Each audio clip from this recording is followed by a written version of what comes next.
Chers collègues, merci Djilali. Donc, la tâche est évidemment pas aisée pour moi de venir débattre de sujets contre Djilali. Néanmoins, je vais essayer de le faire sur certains aspects. J'ai aucun conflit d'intérêt avec cette présentation. J'aimerais quand même d'abord replacer un petit peu le débat, parce que tel que moi j'ai compris la question qui m'avait été proposée par la commission scientifique, que je remercie, c'est évidemment pas de savoir s'il faut ou pas mettre des corticoïdes au cours du choc septique.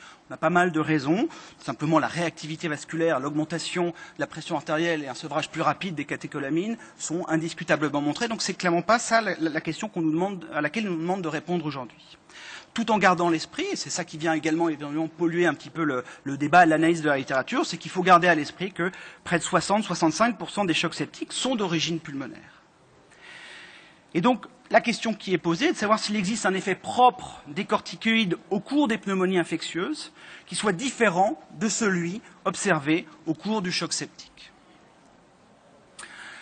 Et donc, lorsqu'on analyse la littérature, on nous demande on parle de pneumonie communautaire grave. Et on voit bien au travers de cette littérature que les choses sont extrêmement variées.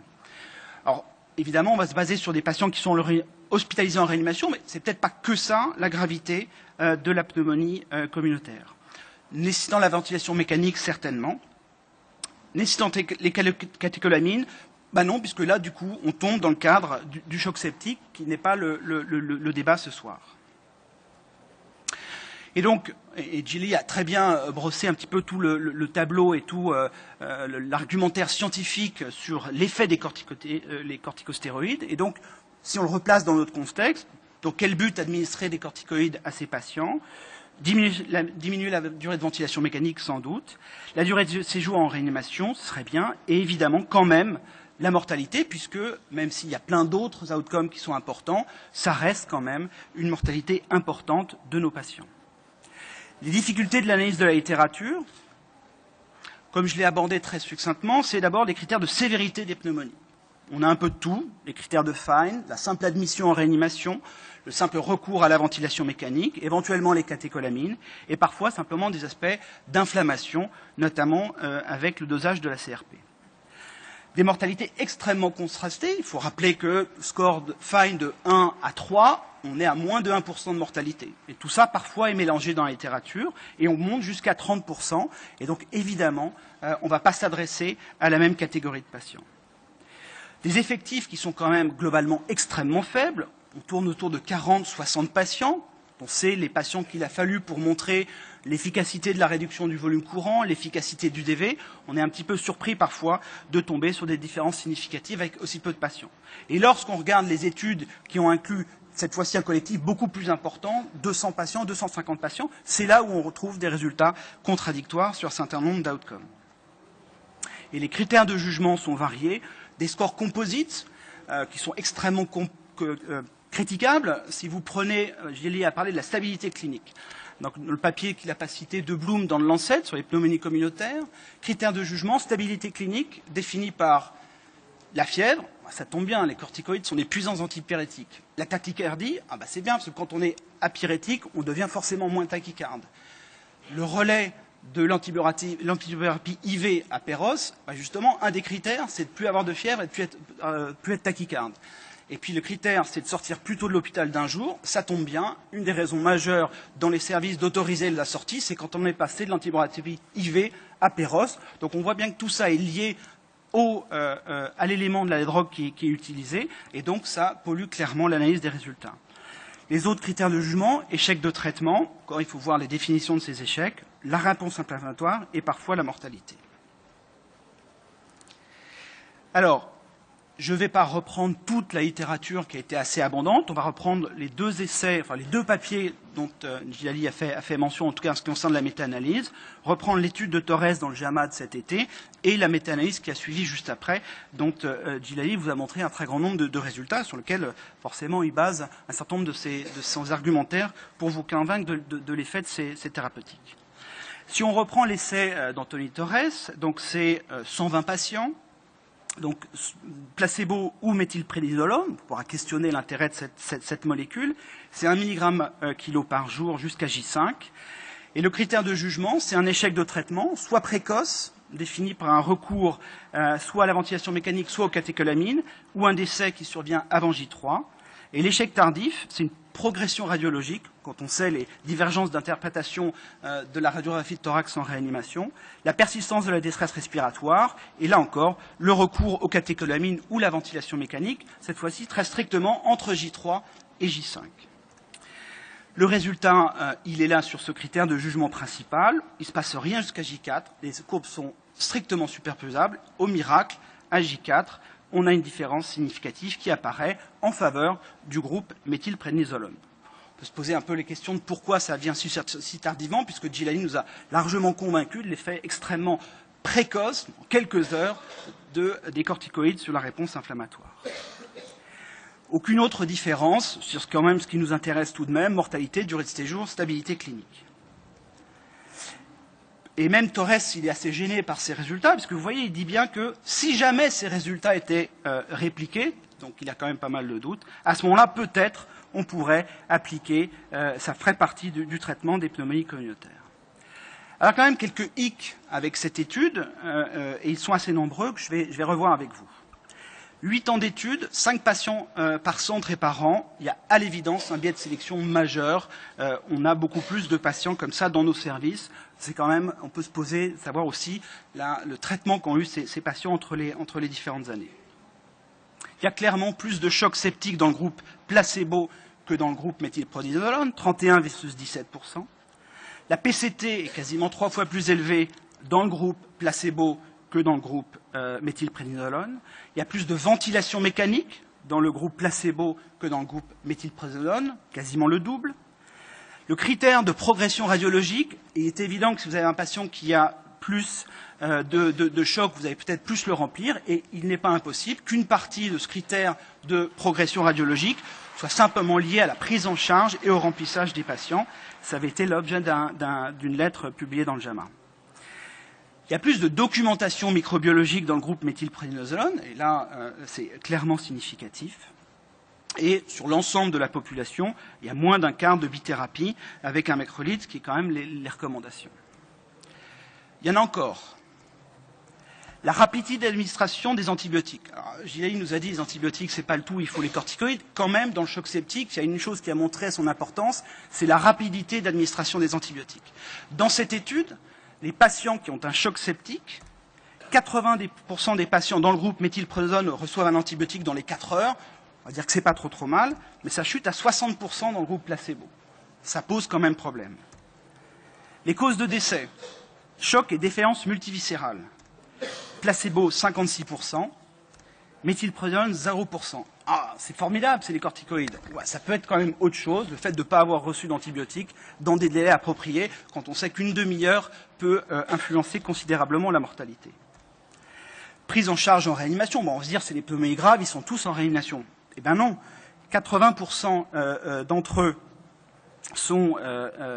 excusez-moi, il y a une erreur, c'est l'inverse, c'est 70% des patients placebo sont en réanimation, contre 80% des méthylprénisolone, les autres sont simplement en salle. Et donc une autre conclusion possible de cette étude, c'est que quand on a un choc septique, c'est mieux d'être en réanimation que d'être dans les étages, c'est mieux de recevoir des antibiotiques précocement, avec une infection dont on a fait le diagnostic et dont on a le micro-organisme, et qu'on reçoive des corticoïdes. C'est ce qui a fait la preuve de la démonstration de l'efficacité dans le choc septique. Alors évidemment, il fallait s'y attendre. Avec toutes les études qu'il y a eu, nous avons eu notre avalanche de méta-analyses. Je ne vais pas toutes les revoir, mais il y en a eu quand même pas mal de tous les pays, Pologne, Chine, Corée. Et donc, on va regarder la dernière que Gilali a abondamment montrée, mais finalement pas tellement commentée. Alors tout de suite, quand on voit ça, ça y est, on est sauvé. Avec toutes ces méta-analyses, le Messie est arrivé et donc il va nous sauver pour cette analyse. Mais ça commence très très mal. Quand les méta-analyses qui sont censées nous donner un message clair commencent par dire « Our findings show moderate certainty », c'est quand même qu'on est franchement mal barré. Concernant la mortalité, les résultats de sous-groupes, c'est-à-dire entre les graves, les pas graves, les différentes typologies de score de Fine. Ce n'est pas moi qui le dis, c'est Gordon Guyat. le fait de différence entre les études, enfin les résultats de sous-groupe sur la mortalité, sont plus le fait de différence entre les études qu'au sein même des études. Ça pose problème.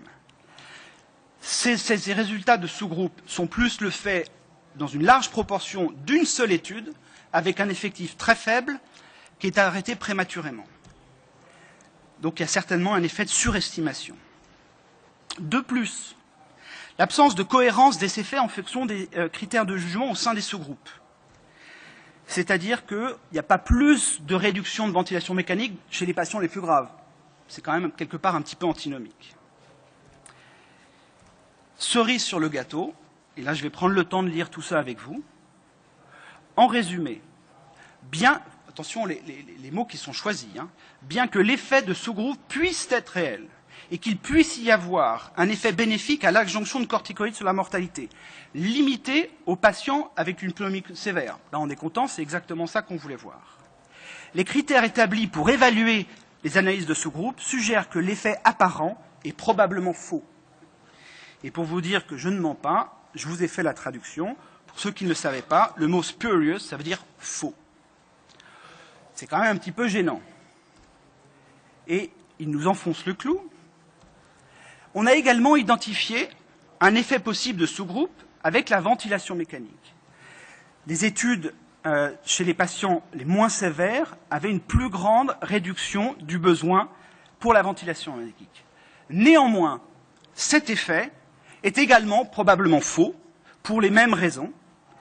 Et en fait, le fait qu'on trouve des effets contradictoires suppose et renforce l'idée que finalement, l'ensemble de cette analyse soit fausse, c'est marqué là. Donc à ce stade, concernant cette méta-analyse, vous avez le droit d'appuyer sur le bouton. Alors, vers quoi est-ce qu'on peut se tourner quand on voit ça? Gordon Guyat, quand même le pape de la méta-analyse, qui nous écrit ça. Alors, on peut regarder un petit peu la vraie vie. Étude intéressante publiée dans l'ERJ. Alors là, on n'est pas sur 40 patients, 33 000 patients screenés dans 1000 hôpitaux sur seulement 3 ans. Donc on a une cohérence des soins, des nouveaux antibiotiques et tout ça. 14 900 pneumonies communautaires ventilées. Et ils vont regarder près de 7000 patients. Ils vont les séparer. Alors, ce n'était pas comme ça initialement. Quand j'ai reviewé ce papier, ça commençait comme ça, et après, on regardait corticoïdes, pas corticoïdes. Et il y avait une telle importance des patients qui recevaient des catécholamines que j'aurais dit, ce serait plutôt intéressant de regarder ceux qui en reçoivent et ceux qui ne reçoivent pas. Justement, pour revoir l'effet, éventuellement, ce qui soit simplement lié au choc septique. Donc, 2500 pneumonies communautaires ventilées avec choc. Définition du choc, recevoir des catécholamines en réanimation. 4000 pneumonies communautaires sans choc. À l'intérieur de ces sous-groupes, un nombre considérable de patients qui reçoivent ou qui ne reçoivent pas de corticostéroïdes. Tout un ensemble d'analyses qui vont toutes dans le même sens. Lorsqu'on regarde pneumonie ventilée sans choc, avec ou sans corticoïdes. Sur la mortalité, aucune différence, quelle que soit l'analyse qui s'est faite. L'agrégation leucistique, aucune association. Et pas d'association avec la réduction de la mortalité à J28. Lorsqu'on regarde le sous-groupe des patients pneumonie, ventilation, choc, avec ou sans corticoïdes, cette fois-ci, une différence significative, et on retrouve des chiffres tout à fait cohérents avec la littérature. Encore une fois, quel que soit le type d'analyse qui soit faite, l'agrégation logistique et la réduction de mortalité est associée à cela.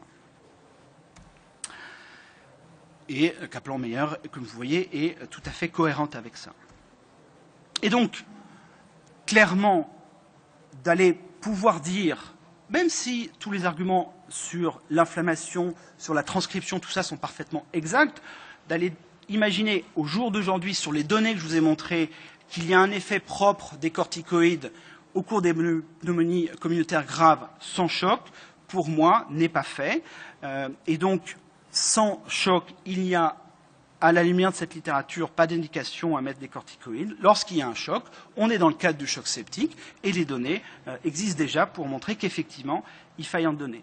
En plus de ça, il faut savoir qu'un certain nombre de nos pneumonies ne sont pas documentées sur le plan microbiologique, que la part des virus est extrêmement importante, notamment le virus grippal, et il y a pas mal d'études pour montrer que les corticoïdes, dans ce cas-là, ont un effet délétère chez ces patients. Et l'éditorial qui accompagne l'étude de Torres dans le JAMA dit à peu près la même chose. Il est certainement prématuré de vouloir administrer à toutes les pneumonies communautaires sévères des corticoïdes. Encore une fois, parce que une pneumonie grippale, ça n'est pas une pneumonie allégionnelle, et le profil inflammatoire n'est pas exactement celle d'une pneumonie à pneumocoque qui, en 24 heures, a un profil inflammatoire beaucoup plus important et qui sera différent de celui d'une pneumonie allégionnelle qui va mettre 8 jours, 15 jours avant de se manifester et de conduire le patient en réanimation. Djilali l'a cité. On attend évidemment beaucoup de cette étude qui est menée par Pierre-François Dequin à Tours sur l'utilisation des corticoïdes dans les pneumonies communautaires graves en dehors du choc septique. Je vous remercie de votre attention.